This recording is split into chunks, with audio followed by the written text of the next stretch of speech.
Resident Evil 7 is my first entry into the Resident Evil franchise, and prior to playing the game, I remember some friends telling me that this game was the scariest one, and well, it's pretty scary, but what exactly makes it that scary? To begin, the protagonist of RE7 isn't an elite agent like Leon, boulder punching guy like Chris, or anyone experienced in fighting bioterror monsters. Instead, you play as an everyday man, Ethan Winters, who has no combat experience or training.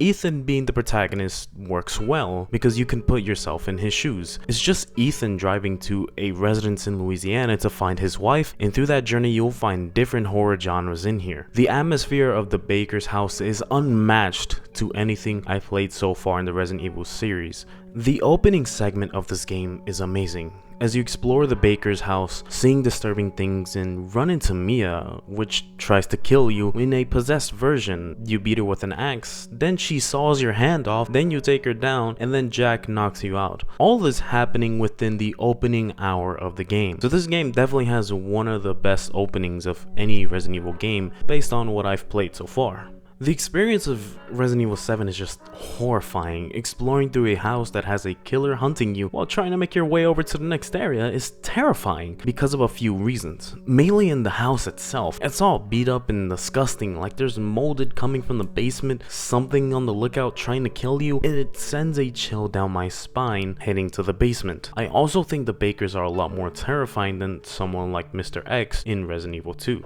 While Mr. X is powerful and all, the environment is large in that game, so it's fairly easy to shake him off. But in Resident Evil 7, the Baker's house has a claustrophobic feel to them, like you have narrow hallways throughout the house that make it harder to evade the Bakers, and generally how much more of a threat they are. The environments of this game as well are just scary as all hell. Like there's the infamous basement where you encounter the molded for the first time, and these scared the shit out of me, especially the four-legged ones. Exploring the old house where Marguerite's at is also really scary thanks to the wasp in that game, and she spawns them in, and dealing with the swarm of them is not very fun. There's also the party house where you run into Lucas with him setting up traps and Molded being there, making it for one of the more tricky areas to get through in general. While playing the game, there's also Ethan being slow as hell, and don't get me wrong, I like Ethan, he's a good protagonist. It's just that in Resident Evil 7 he runs as fast as a 70-year-old grandpa going for a jog at the park. While I understand this is to create an artificial sense of horror, he still is really slow in this game, yet even then, replaying RE7 again, it left me with dread, being scared, and screaming a few times while dying a lot.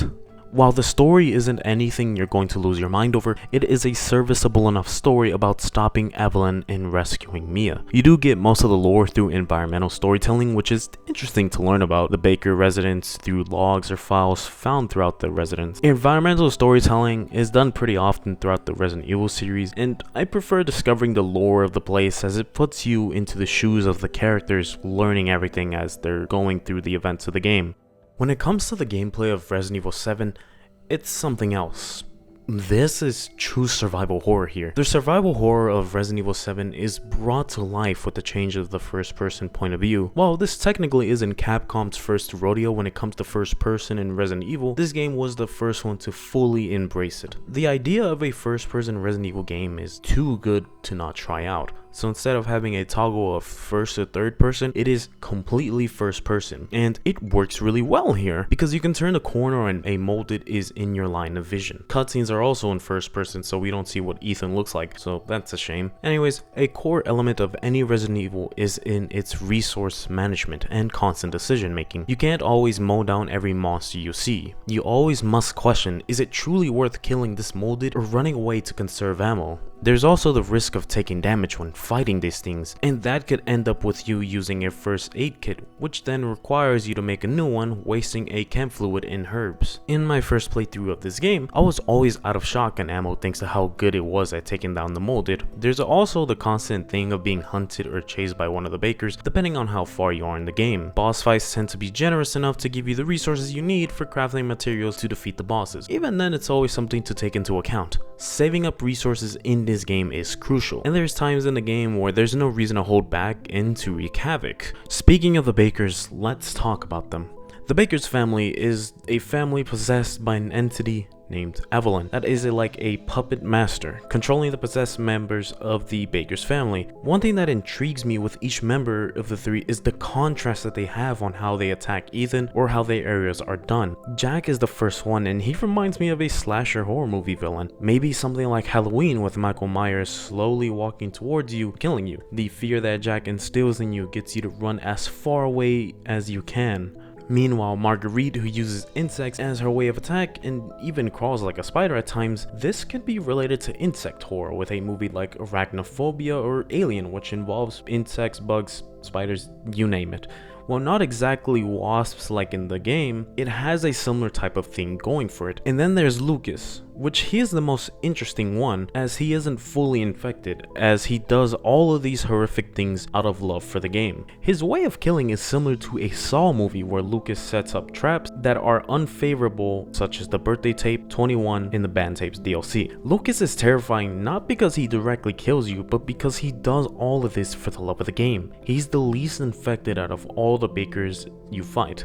Meanwhile, with Clancy being one of Lucas's victims, just imagine being in his shoes, dealing with two work buddies getting killed in the beginning of the game, then doing the bedroom tape, escaping Marguerite, then playing 21 with a deadly spin to it, and eventually you die a horrible death in the birthday tape.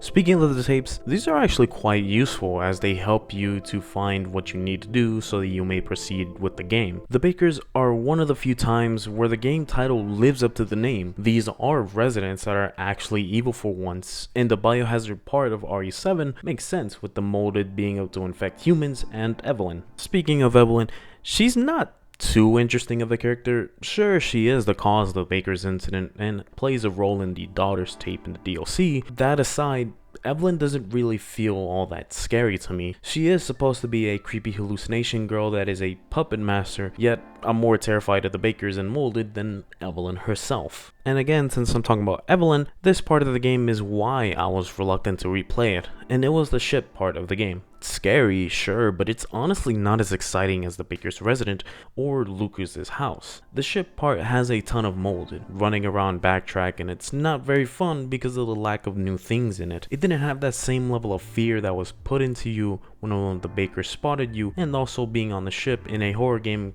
kind of blows. There's no new monsters introduced, so it's dealing with molded over and over again. While you do play as Mia, you are using an SMG rather than a shotgun, so fighting molded is slightly more tedious. This part of the game, however, is important to the story as it shows us how Mia and Evelyn ended up in the Baker's residence with the ship collapsing and through Evelyn infecting the Bakers as showed in the daughter DLC tape. This part of the game wasn't fun to me, and again, it didn't have that same level of awe or excitement that the Baker's resident had.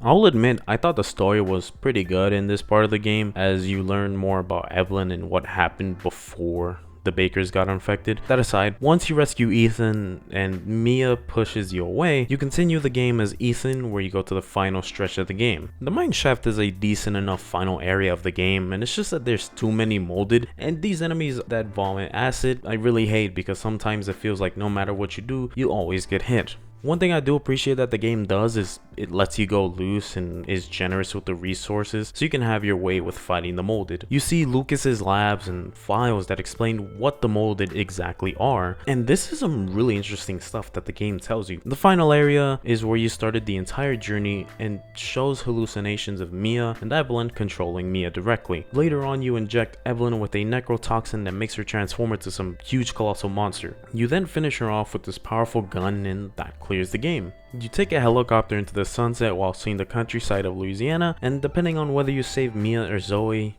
you either have Mia with you or Mia who's dead. And that was Resident Evil 7, my first Resident Evil game to start the entire series. This is definitely one of, if not the scariest Resident Evil games that I have played. And so far, I really just enjoy this game the most out of all of them. Coming back to visit this game, it was definitely a huge change of pace from what I've played with Resident Evil 2 Remake and Resident Evil Village. It's such a grounded game, it really is one that you can appreciate when you replay it. There's one thing, if you're trying to get into the Resident Evil series, I'd recommend 7 as your first. While it is the scariest, sure, if you can get through this one, then you can get through all of them. Anyways, that's going to be the end of this video, and if you enjoyed this video, hey, why not subscribe to the channel for more videos just like this one? That's all I have to say. So as always, enjoy yourselves and have a good one.